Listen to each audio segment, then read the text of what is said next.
mentioned earlier on, this is a big map, so Levin's going to have a potentially a split map scenario as the game goes on if he wants to play that like that. But what's LucifroN going to do now? A lot of pressure he must be feeling, of course, losing that second map. Everything's on the line. This is a best of 3. Great play by Levin. Look at that, hiding the probe. LucifroN's like, wait a minute, where is it? Oh, okay, there it is. So, that's actually very responsible.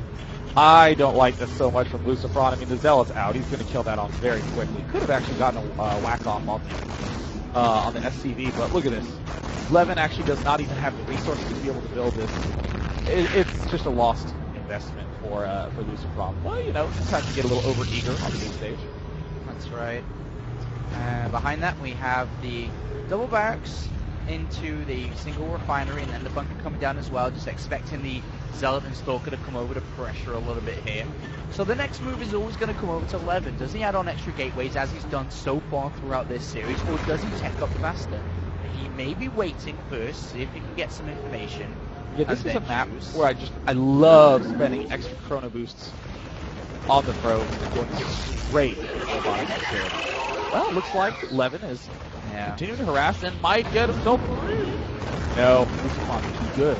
Too good. Too good as he pulls that back, but we do have extra gateways and then the gas. So, again, despite not realizing or seeing, as I'll say, this man said it down, he has to throw these gateways down, and he's not cutting any corners, he's not playing greedy, he's playing it safe, and, well, that shows a good sense of confidence as the robot does follow down immediately. So, pretty much the same build for both of these players as we saw just previous. Spam going down from LucifroN. And there we do see the robotics ability. I really like the play that we saw Levin do last game. +1 armor blink, I think, is one of the absolute strongest plays against Terrans nowadays. Terrans nowadays are just doing this technique that is good but fragile. You put the pressure on with 3 barracks, and then you expand and get in a second engineering bay, and maybe do another tech deviation before you add on barracks 4 and 5. And that's, you know, slick little play until you lose some of those units, because you just cannot replenish units very quickly with 3 barracks. I don't care how many add-ons you have. You could have 2 reactors on each barracks, the Apollo, it wouldn't matter. You really do need that barracks 4 and 5 out quite early. And something I'm not noticing from LucifroN, he hasn't thrown down an engineering bay yet. He started marauder production and a 3rd gas, only just now throwing down the engineering bay. So he's actually banking a bit of gas here, so he can immediately get those networks out.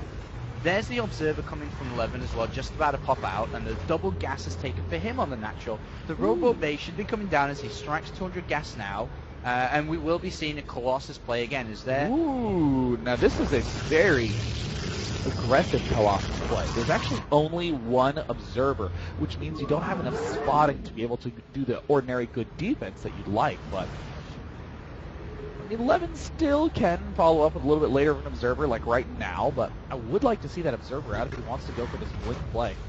Especially if he loses this observer. He's floating it quite close to the front. Ooh. Is LucifroN, does he have the energy, number 1? Is he going to see it, number 2? Doesn't have the energy, so he's going to get a free ride in Levin. Just flying right over the Marine pack perfectly. Unfortunately, LucifroN didn't have the scam, but it's quite a risky play. And there's the Forging Twilight Council once again, so excellent.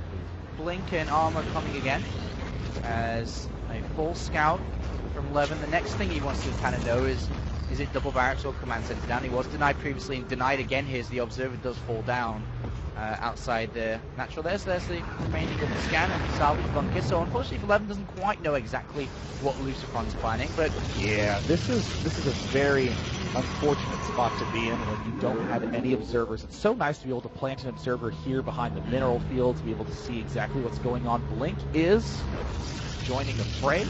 Gateways going down at the front. There's really not a lot of infrastructure on this outer edge, so not many vulnerabilities, save for these pylons. It'll have to be a pretty heavy commitment drop-wise for LucifroN to really deal damage there, but I particularly like this upward little pylon here. It's a cute placement. It does spotting here, and you can warp in to reinforce the front. That's right, it does, as LucifroN makes his movement down now, aligning up +1 and combat shields just about to finish as he moves across the map to his opponent, Zelnoga Tower, which has not been spotted. A unit will go to the Zelnoga Tower in the middle, and unfortunately that Stalker says bye-bye as LucifroN picks that off immediately, and now all of a sudden Levin's like, alright, he's there.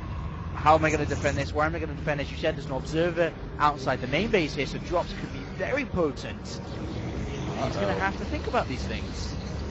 There we have an additional Stalker coming out. Levin getting a lot of those big upgrades. He's getting close to having his key upgrades himself. LucifroN might be thinking he's brave with his combat shield +1, but his window is narrowly elapsing. Levin is soon enough going to have range. He actually only needs 15 more seconds. LucifroN, will he try to make this push up the front? Levin, oh, Levin getting in the complete wrong position. Oh, he's going to try oh, Colossus. No. Oh, that's going to be all she wrote for Levin's first Colossus. The other remaining one is now trapped behind a line of force fields. Just the, painful positioning, but LucifroN is actually taking tremendous damage to this one Colossus. He's gotten 16 kills, and those are all Marines. Once his cancel goes down, a single warfare to Stalkers is actually going to keep Levin in the game. You can't really afford to lose this Nexus as well as those double Colossus. As we see LucifroN taking a third command center, it is down, it's ready, just needs to go to orbital, which is a little bit slow with it at the moment, but he is adding on a second starport as well to make sure he doesn't die to just do a counter attack of Colossus here, as they are being chrono boosted out, and things are looking so good for LucifroN in this game.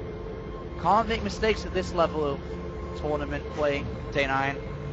You know, I will say I think the only way that Levin could come back is with a straight push to Colossus, non-stop Stalker warp in. You know your opponent's low on the Viking count. Is going to have to engage with more Marauders, but I mean, Levin is opting to expand, but he's going to have to do a second cancel on that. Deary me, he's going to lose that Nexus by the looks of it. It's very, very sad for Levin there. Cancels right away. Oh, the Colossus doesn't even actually end up dealing damage. This is a considerable number of Zealots, no charge yet. Vikings working away on that Colossus.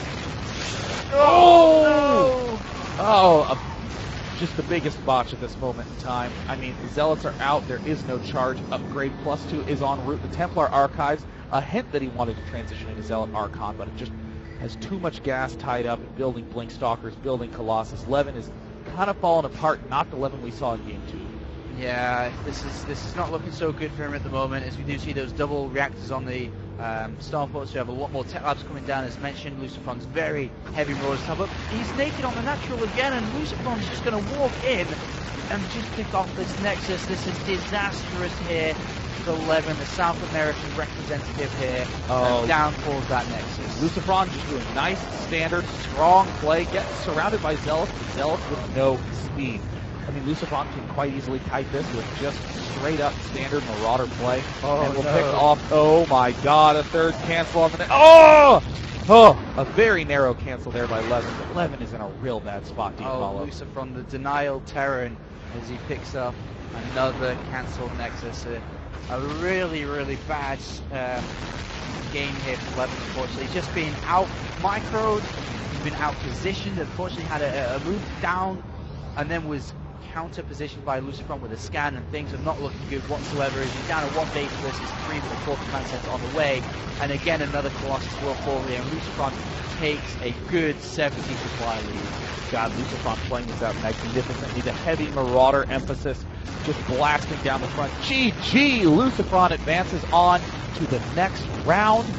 He is in that winner's bracket final where he's going to go up against the winner of Inser and Lowly. That's right, that game is